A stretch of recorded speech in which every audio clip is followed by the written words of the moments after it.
Nakita ko lang 'to mga kapatid 'no, sa isang video ni Junmar Fajardo at, may mga nagsasabi ayan pagong daw siya. Ito namang isa sinabi ilang taon ka na lang, matanda ka na, matatapos na ang kapanahunan mo. Itong isa sabi, strong only in the Philippines.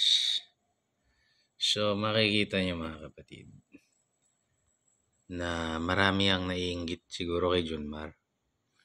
To be objective, si Junmar ay magaling and I'm sure kayang-kaya nito na makipagtapatan sa anumang big man.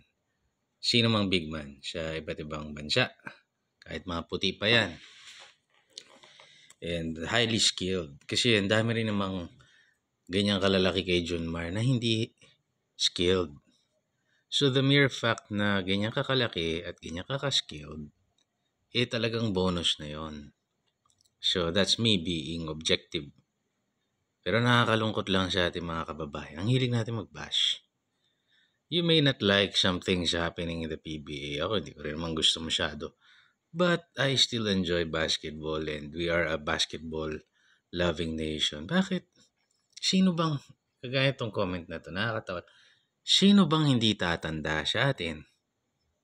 At matatapos din yung kapanahonan niya. So, lahat tumatanda. Dapat ina-enjoy natin kung ano yung panahon niya. Dapat ganyan. Strong only in the Philippines. Natural, mas madalas mo siyang makita lang dito. Nandito yung liga niya eh. Ito isa naman sabi, pagong. Anong gusto nyo? Ganyan kalaki. Tapos, kasing bilis ni, Ja Morant. Ganon. Perfect ka. Perfect. Yun, at saka mapapansin nyo, ito hindi naman siya panlalait. Yung mga panlait ng kapwa, sila yung masusura. Sila yung walang narating sa buhay. Sila yung hindi ka nais-nais ang itsura. Sila yung walang kakwenta-kwenta. I'm just wondering, bakit hindi tayo matuwa para sa kapwa natin? Yun ang pinagtataka ko eh. Parang, ako ang dami pagka mag-isa ko lang Hindi ko paparinig sa iba pag nanonood din ako ng basketball. Ay, putya, bano naman ito.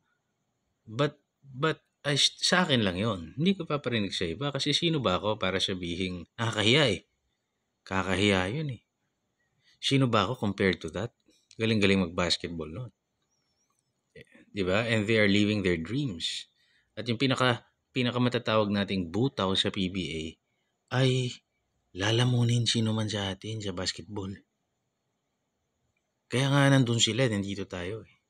Kahit na magaling ka pa, wala ka naman dun.